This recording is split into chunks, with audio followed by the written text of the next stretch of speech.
Welcome class. कल हम बात कर रहे थे कि किस प्रकार से न्यूक्लियर ट्रांसपोर्ट जो है वो होता है, इसके बारे में हम बात कर रहे थे। तो न्यूक्लियस के बारे में कुछ चीज़ें कल मैं आपको इसके बारे में बता चुका हूँ यहाँ पर कि न्यूक्लियस जो है उसमें सब कंपार्टमेंट्स जो हैं वो होते हैं जो कि मेम्ब्रेन बाउंड जो हैं वो नहीं होते हैं। दूसरी चीज़ कि न्यूक्लियर एनवेलप पर पोर होते हैं, एनपीसी जिनको हमने कहा था, न्यूक्लियर पोर कॉम्प्लेक्स। और क्या काम आते हैं ये कि ये प्रोटीन का इंपोर्ट करते हैं न्यूक्लियस में और एक्सपोर्ट करते हैं आरएनएज और प्रोटीन का न्यूक्लियस से। जो nuclei vary in appearance according to the cell type and organisms, कि अलग अलग सेल जो होती हैं उनमें न्यूक्लियस जो है वो वेरी करता है, डिपेंड करता है कि न्यूक्लियस जो वो सेल किस प्रकार का फंक्शन जो है वो करती है। इनकी साइज जो है वो भी डिफरेंट हो सकती है, from 1 micrometre to 10 micrometre in diameter. और ज़्यादातर जो सेल्स हैं उनमें एक सिंगल न्यूक्लियस जो है होता है, लेकिन जो मल्टीपल न्यूक्लियस वाली सेल्स भी हमने देखी हुई हैं। और जो जीनोम का जो परसेंटेज है जो कि हेट्रोक्रोमेटिक है, ये वेरी करता है। और जैसे जैसे सेल में डिफ्रेंशिएशन होता जाता है, एक क्रोमेटिन जो है, हेट्रोक्रोमेटिन जो है वो इसके अंदर बढ़ता जाता है। जो क्रोमोसोम है वो इसमें डिस्टिंक्ट टेरिटरीज को ऑक्यूपाई करके और रखते हैं। यहाँ पर हम केवल जो ट्रांसपोर्ट वाला जो पार्ट है उसी के बारे में चर्चा करेंगे यहाँ पर। तो जो स्ट्रक्चरल पार्ट है इसके बारे में कल मैंने आपको कहा था कि उसको हम एक्सक्लूड करेंगे इसके अंदर से। जो नॉन मेम्ब्रेन बाउंड जो कंपार्टमेंट है उनके बारे में हमें जान लेना चाहिए यहाँ पर, कि जो सब कंपार्टमेंट्स होते हैं ये मेम्ब्रेन बाउंड नहीं होते हैं। राइबोसोमल आरएनए इसके अंदर सिंथेसाइज होता है और राइबोसोमल सब यूनिट्स जो है वो असेंबल्ड होती है। न्यूक्लियोलस के बारे में कल भी मैंने आपको एक डायग्राम के थ्रू ये बताया था। जो न्यूक्लियोलस है इसके अंदर जो डीएनए है that encodes ribosomal RNA and present on multiple chromosomes. जो एमआरएनए स्प्लाइसिंग फैक्टर्स हैं वो न्यूक्लियर स्पेकल्स में स्टोर करके और रखे जाते हैं और ये ट्रांसक्रिप्शन की साइट के ऊपर जाते हैं जहां पर कि इनको एक्चुअल फंक्शन जो है वो करना होता है। दूसरी जो न्यूक्लियर बॉडीज हैं वो आइडेंटिफाई की जा सकती हैं एंटीबायोटिक्स एंटीबॉडीज के साथ में, लेकिन जो फंक्शन है इनका अननोन फंक्शन यहाँ पर होता है। जो डिफरेंट न्यूक्लियर साइट्स हैं उनमें और जो स्ट्रक्चर हैं जहाँ पर जो प्रोसेस हो रहे हैं उनमें क्या रिलेशन इनके अंदर होता है। न्यूक्लियस जो है वो रेप्लिकेशन साइट्स हैं जहाँ पर कि डीएनए का जो सिंथेसिस है वो उसके अंदर होता है। न्यूक्लियस में contain a nucleoskeleton that could help to organize nuclear function, कि उसको सपोर्ट करने का काम वो वहाँ पर करता है। और जो न्यूक्लियस जो है वो न्यूक्लियर एनवेलप से बाउंडेड जो है वो होता है। और कल हमने देखा था कि ये डबल मेम्ब्रेनस स्ट्रक्चर है और इसकी जो आउटर मेम्ब्रेन है उसके साथ में एंडोप्लाज्मिक रेटिकुलम जो है ये भी जुड़ी हुई हो सकती है। वही बात हम यहाँ कर रहे हैं। जो ल्यूमन है न्यूक्लियर एनवेलप की, ये ईआर के साथ में कंटिन्यूएशन में होती है, यानी कि दोनों की गुहाएं जो है वो एक दूसरे से मिली हुई होती हैं। न्यूक्लियर एनवेलप जो है उसके अंदर कई सारे एनपीसीज होते हैं, न्यूक्लियर पोर कॉम्प्लेक्सेज होते हैं। कल इसी के बारे में हम यहाँ पर बात कर रहे थे कि they are the only channels for transport of molecules and macromolecules between nucleus and the cytoplasm। Mechanism भी कल मैंने आपको यहाँ पर डिटेल में बताया था। जो बेसल लेमिना है उसमें न्यूक्लियर लेमिना, ये न्यूक्लियर एनवेलप में होता है और ये एक इंटरमीडिएट फिलामेंट प्रोटीन्स जो होती हैं जिनको कि हम लेमिन्स कर रहे हैं वो यहाँ पर पाई जाती हैं। और ये आपका इनर न्यूक्लियर मेम्ब्रेन के नीचे की ओर होता है। कल एक डायग्राम भी मैंने आपको यहाँ पर इसके बारे में बताया था। So they are physically connected by lamina associated integral membrane proteins जो है वो उनके साथ में जुड़े हुए होते हैं। अब काम क्या करता है ये कि ये न्यूक्लियर एनवेलप असेंबली में और एक फिजिकल सपोर्ट देने का काम ये न्यूक्लियर एनवेलप को करता है। जो प्रोटीन्स हैं वो न्यूक्लियर लेमिना और क्रोमेटिन को जोड़े रखने का काम भी करती हैं, और उसकी वजह से nuclear lamina to organise DNA replication involve in DNA replication and transcription. कुछ जो सेल्स हैं, ये एक्सेप्शन है, ध्यान रखना चाहिए आपको यहाँ पर कि यीस्ट और कुछ यूनिसेलुलर यूकेरियोटिक सेल्स हैं, उनके अंदर न्यूक्लियर लेमिना जो है वो नहीं पाया जाता है। अब एक्चुअली हम आते हैं यहाँ पर जो स्ट्रक्चरल पार्ट हो गया इसका, ये कल मैंने आपको ये बताया था कि ये एक इसका स्ट्रक्चरल पार्ट है, और जो लिक्विड फेज और सॉलिड फेज की हमने कल बात करी थी, तो जो अनचार्ज मॉलिक्यूल हैं जो कि 100 डाल्टन्स से स्मॉल हैं, वो मेम्ब्रेन से पास कर सकते हैं न्यूक्लियर एनवेलप से, और जो मैक्रोमोलिक्यूल्स हैं जो 100 डाल्टन्स तक हैं, वो न्यूक्लियर एनवेलप से होकर के और साइटोप्लाज्म में, हमने कहा था कि 500 डाल्टन्स तक के जो होते हैं वो एनपीसी से होकर के और आ सकते हैं। इसी तरह से अगर हम बात करें कि जो लार्ज मॉलिक्यूल्स हैं वो एक्टिवली ट्रांसपोर्ट होते हैं बिटवीन न्यूक्लियस एंड साइटोप्लाज्म। जो 9 nm डायमीटर तक के होते हैं पार्टिकल्स, जो कि 9 नैनोमीटर डायमीटर के होते हैं, जो कि जैसे 40 किलो डाल्टन तक की जो प्रोटीन्स हैं, ये एनपीसी को पैसिव डिफ्यूजन के थ्रू पास कर सकते हैं। ये भी बताया था मैंने कल आपको कि किस तरह से एक्टिव डिफ्यूजन और पैसिव डिफ्यूजन जो है वो इसके अंदर हो सकता है। इससे जो बड़े मॉलिक्यूल हैं, लार्जर मैक्रोमोलिक्यूल्स जो हैं, उनको वो इससे पैसिवली ट्रांसपोर्ट नहीं हो सकते हैं, इसलिए उनको एक्टिवली ट्रांसपोर्ट किया जाता है। और उनको ट्रांसपोर्ट करने के लिए हमारे पास में कुछ स्पेसिफिक इंफॉर्मेशंस जो हैं वो होनी चाहिए, तभी ये मॉलिक्यूल जो है वो on either side from nucleus to cytoplasm और साइटोप्लाज्म टू न्यूक्लियस, इनका ट्रांसपोर्ट जो है वो हो सकता है। तो न्यूक्लियर पोर कॉम्प्लेक्स जो है वो एक्चुअली क्या है, एक सिमेट्रिकल चैनल्स होती हैं, जहां पर कि आपको इनर और आउटर न्यूक्लियर मेम्ब्रेन जो है वो फ्यूज्ड मिलती है। हर एक एनपीसी जो है, एनपीसी का मतलब न्यूक्लियर पोर कॉम्प्लेक्स, इसका जो मास है वो 106 Dalton, 40 times that of A ribosome जो है वो होता है, और ये बनता है किससे है, multiple copies of 30 near about 30 proteins. ये 30 तरह की प्रोटीन जो है वो उनसे मिलकर के और ये बनता है। इसमें होता क्या चीज है, एक तो फाइब्रिल्स होते हैं that extend into the cytoplasm, कल स्ट्रक्चर बताया था मैंने आपको यहाँ पर, और एक बास्केट लाइक स्ट्रक्चर होता है जो कि न्यूक्लियस के अंदर एक्सटेंडेड होता है। ये न्यूक्लियोपोरीन्स हैं, द प्रोटीन्स जो कि एनपीसीज में हैं, वो न्यूक्लियोपोरीन्स कहलाती हैं।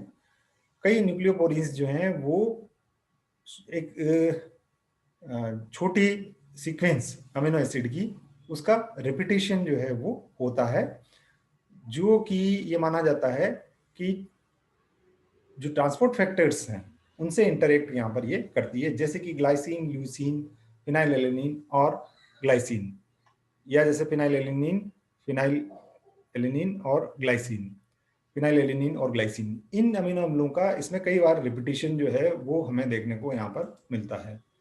न्यूक्लियर पोर कॉम्प्लेक्स जो है वो न्यूक्लियोप्रोटीन से बने हुए होते हैं, और ये ट्रांसमेम्ब्रेन प्रोटीन होती हैं।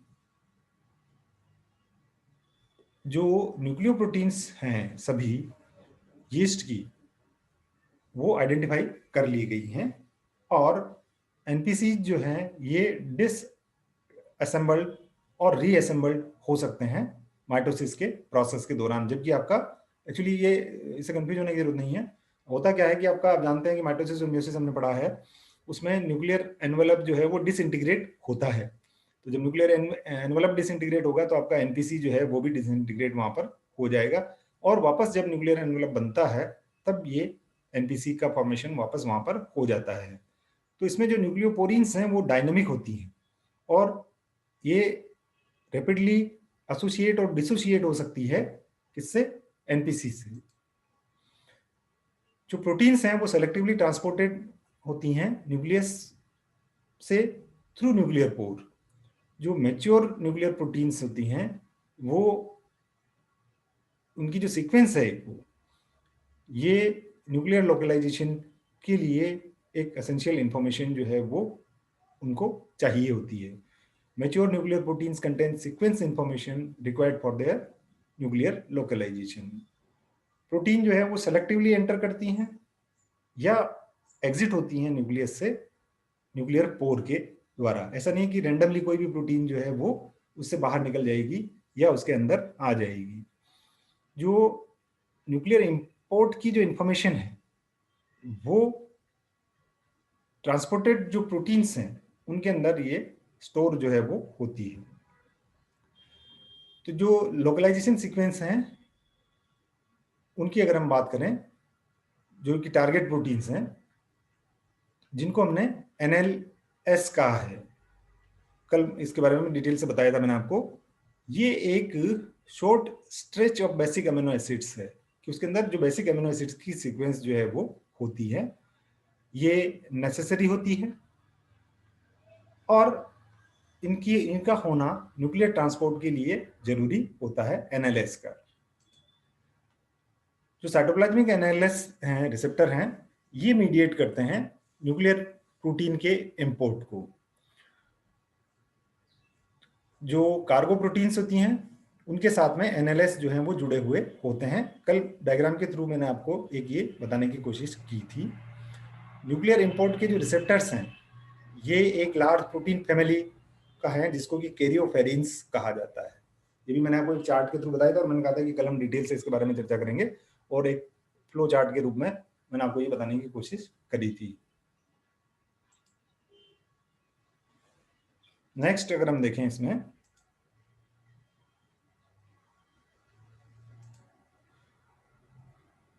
Export of protein from the nucleus is receptor mediated. जो हमने कहा कि जो प्रोटीन की जो चेन्स हैं वो शॉर्ट स्ट्रेच होती है अमीनो एसिड्स की, उनमें ल्यूसीन जो है वो रिच होता है।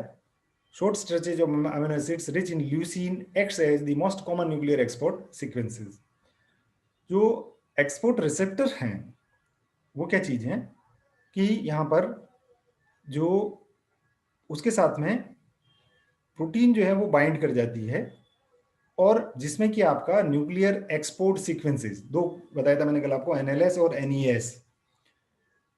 तो ये जो प्रोटीन की जो सीक्वेंसेस हैं इनको हम कह रहे हैं यहाँ पर न्यूक्लियर एक्सपोर्ट सीक्वेंसेस, जो कि न्यूक्लियस के अंदर होती है और इनको ट्रांसपोर्ट किया जाता है कहां पर, ये from nucleus to cytoplasm, NES, nuclear export sequences.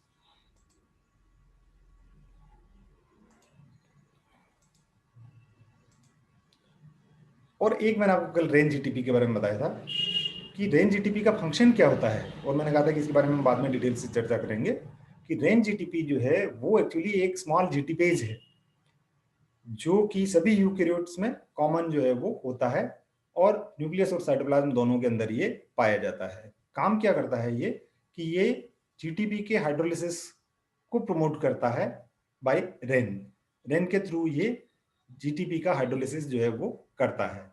एक मैंने आपको रेन जीएफ बताया था कि ये क्या करता है, ये जीडीपी और जीटीपी के एक्सचेंज को प्रमोट करता है, किस पर, रेन पर, इसलिए इसको हमने रेन जीईएफ कहा था। मल्टीपल मॉडल्स जो है वो प्रपोज किए गए हैं न्यूक्लियर ट्रांसपोर्ट के लिए, जिसमें से कल एक मॉडल हमने वहां पर देखा था। जो कैरियोफेरिन्स और न्यूक्लियोपोरिन्स हैं ये क्रिटिकल होती हैं, इनका रोल जो है वो इंपॉर्टेंट होता है through transport during nuclear pore from cytoplasm to nucleus और न्यूक्लियस टू साइटोप्लाज्म।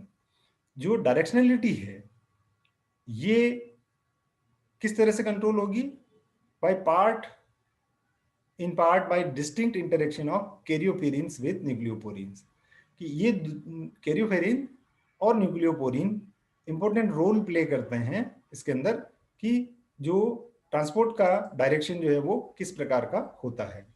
तो ये जो न्यूक्लियर ट्रांसपोर्ट हो रहा है इसको रेगुलेट किया जाता है, आइदर इंपोर्ट और एक्सपोर्ट। ये अनरेगुलेटेड प्रोसेस नहीं है, ये कंट्रोल प्रोसेस जो हैं वो होते हैं।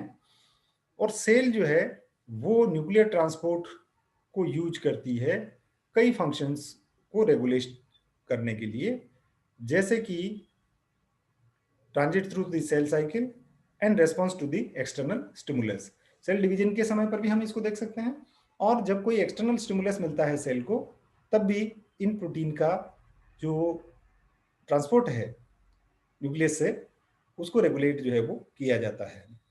एक हमने बताया था कि एक ट्रांसक्रिप्शन फैक्टर है NF-κB, इसके बारे में भी अगर आप चाहें तो थोड़ा सा डिटेल में भी हम और बात कर सकते हैं।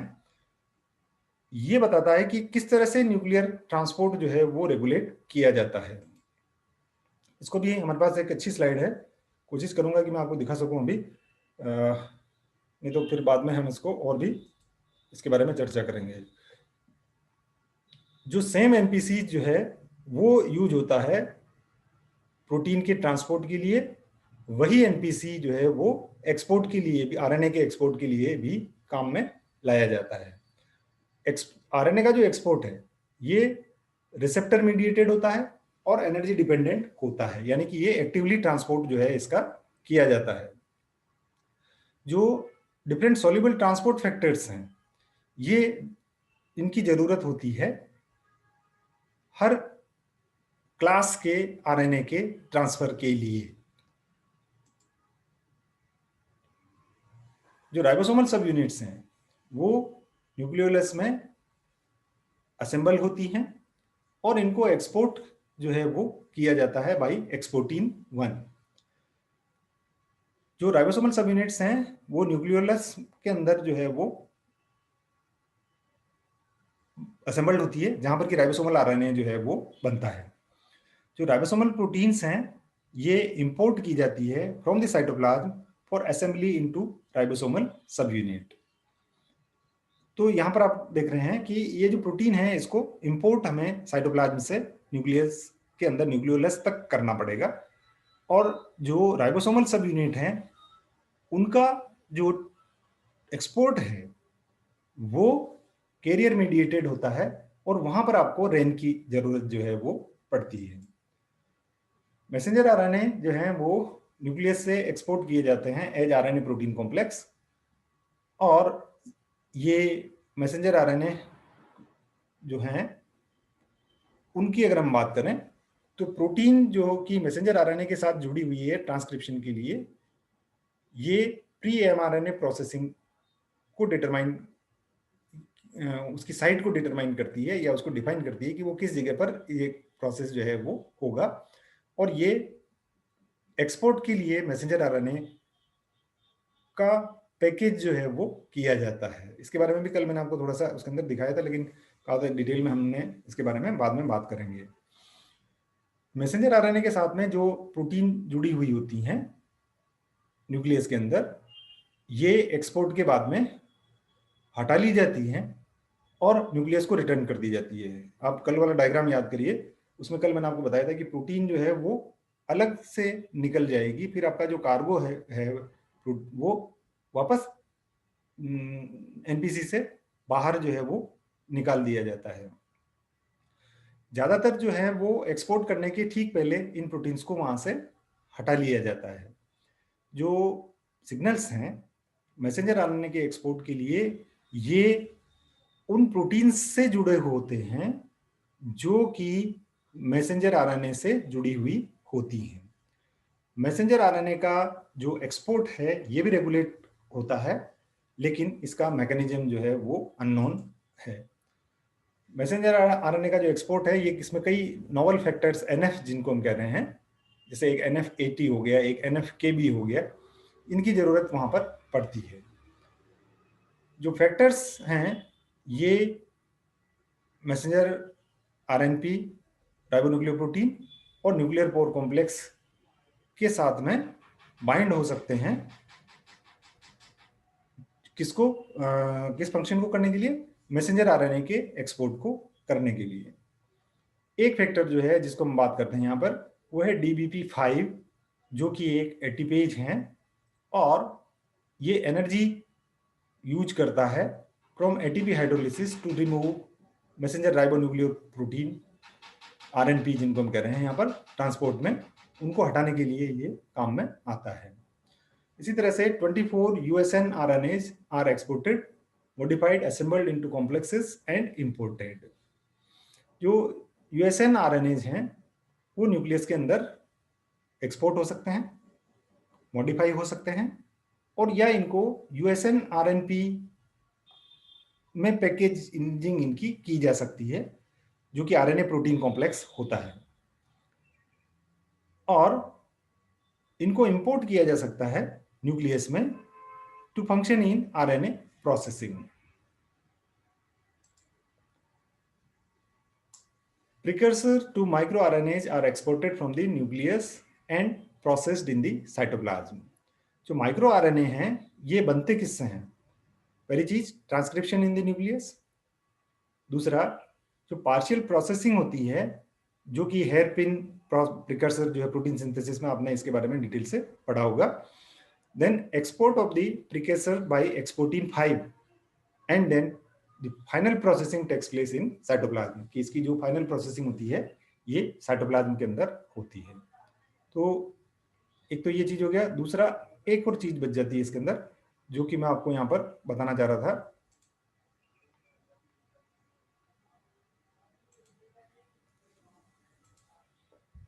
इसमें हम एक और जो चीज बच गई है जो मैं आपको दिखाना चाह रहा था समरी लास्ट में, कि इस पूरे प्रोसेस को हम समराइज जो है वो कर सकते हैं कि आपका जो, हाँ, और एक और चीज जो मैं कह रहा था आपको कि इसको भी बारे में भी हम चार जो है वो कर सकते हैं कि जो कंपार्टमेंटलाइजेशन होता है जीन एक्सप्रेशन का, जैसे कि एक एग्जांपल है हम यहाँ पर कि reversible nuclear accumulation of NF80, जो न्यूक्लियर फैक्टर हैं उनके बारे में बात कर रहे थे हम यहाँ पर। तो ये आपने इसको इम्यूनोलॉजी के अंदर पढ़ा होगा कि किस तरह से हम इनको फ्लोरोसेंट डाइज के साथ में जोड़ करके और इनका लोकलाइजेशन जो है वो कर सकते हैं। तो ये कुछ चीज़ें हैं। इनकी समरी की अगर हम बात करें अब तक जो प्रोसेस हमने देखा है उसके अंदर कि जो सिग्नल्स होते हैं टारगेट प्रोटीन्स के लिए न्यूक्लियस के अंदर आने के लिए और बाहर जाने के लिए, दो कैटेगरी इसके अंदर हम इसको डिवाइड कर सकते हैं। अब तक हमने जो पढ़ा है उसको हम थोड़ा सा समराइज करने की कोशिश कर रहे हैं यहाँ पर, कि पहली चीज जो है हमने ये कहा था कि वो पैसिवली डिफ्यूज हो सकता है 100 kb वाला जो है किलो डाल्टन वाला, और दूसरा जो कि उससे बड़ी साइज है वो अगर नहीं होता है तो उसको एक्टिव ट्रांसपोर्ट के थ्रू लिया जाता है। लेकिन इस फंक्शन के लिए कि कौन से सब्सटेंस जो हैं वो न्यूक्लियस से बाहर आएंगे थ्रू एनपीसी और कौन से सब्सटेंस साइटोप्लाज्म से न्यूक्लियस में जाएंगे, इसके लिए जो सिग्नल्स जो हैं वो नेसेसरी होते हैं। दूसरी चीज जो ट्रांसपोर्ट होता है न्यूक्लियर पोर कॉम्प्लेक्स से, ये एक मल्टी प्रोटीन कॉम्प्लेक्स जो है वो होता है। एनपीसी एक्चुअली है क्या कि ये एक एक्वस चैनल है जिससे होकर के ट्रांसपोर्ट हो रहा है, और इसमें जो कार्गो है उसकी अनफोल्डिंग जो है वो रिक्वायर्ड होती है, जरूरत उसकी नहीं होती है। No unfolding of cargoes is required. और दूसरी चीज की ट्रांसपोर्ट जो है वो बाई डायरेक्शनल होता है, यानी कि साइटोप्लाज्म से न्यूक्लियस के अंदर हो सकता है या न्यूक्लियस से साइटोप्लाज्म के अंदर हो सकता है। अब जो सॉल्युबल रिसेप्टर्स हैं उनके जो सिग्नल्स हैं वो रिकॉग्नाइज किए जाते हैं बाय इंपोर्टीन्स एंड एक्सपोर्टीन्स। ये क्या करते हैं कि ये जो स्पेसिफिक क्लासेस ऑफ कार्गो हैं उनके साथ में जुड़ जाते हैं और साइटोप्लाज्म और न्यूक्लियस के बीच में ये शटल की तरह से काम करते हैं, यानी अंदर से बाहर होना और बाहर से वापस अंदर होना। और इस प्रोसेस में ये जो न्यूक्लियोप्रोटीन्स होती हैं उनके साथ में इंटरेक्ट करते हैं।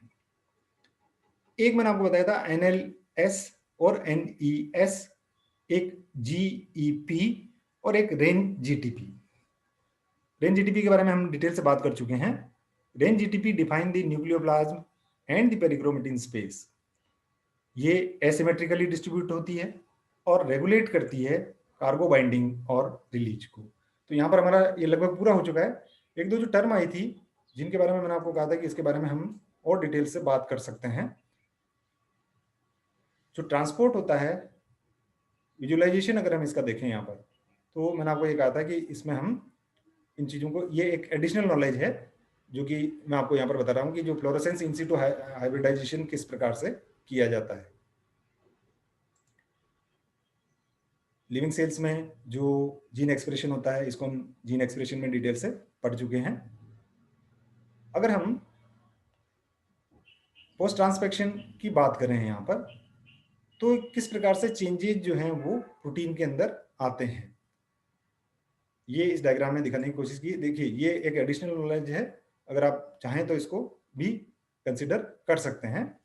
RNA polymerase second large sub unit is recruited to the active locus, और ये प्री ब्लीच जब ब्लीच किया गया है तब, और आफ्टर 10 सेकेंड 20 सेकेंड और 30 सेकेंड्स पर क्या रिएक्शंस जो है वो इसकी एफआरएपी की होती है।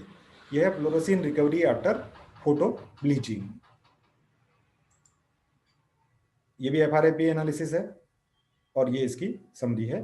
तो यहाँ पर आपका ये चैप्टर जो है वो पूरा हो जाता है। ये एक एडिशनल नॉलेज है जिसको कि अगर आप चाहें तो इसके बारे में भी हम कभी बात इसके बारे में डिटेल से करेंगे। तो यहाँ पर आपका ये चैप्टर और यूनिट जो है वो पूरी हो जाती है, यानी कि जो टोटल 3 यूनिट है उसमें मुझे 1.5 यूनिट आपको पढ़ानी थी। आपके 2 प्रोफेसर्स मिल करके और इसको पढ़ाते हैं, और उसमें से 2 यूनिट जो है वो हम पूरी कर चुके हैं, यानी कि मेरे तरफ से आपका 100% कोर्स जो है वो मेरा हो गया है। लेकिन फिर भी हम कोशिश करेंगे कि लगातार हम इस जो 14 है आपका ये पेपर 14, इसको पूरा करने की कोशिश करें, और कुछ और इंटरेस्टिंग टॉपिक्स जो 3rd यूनिट के हैं उनको भी हम बाद में यहाँ पर लेने की कोशिश जो है वो करेंगे। Thank you. तो इसको आप देखते रहें।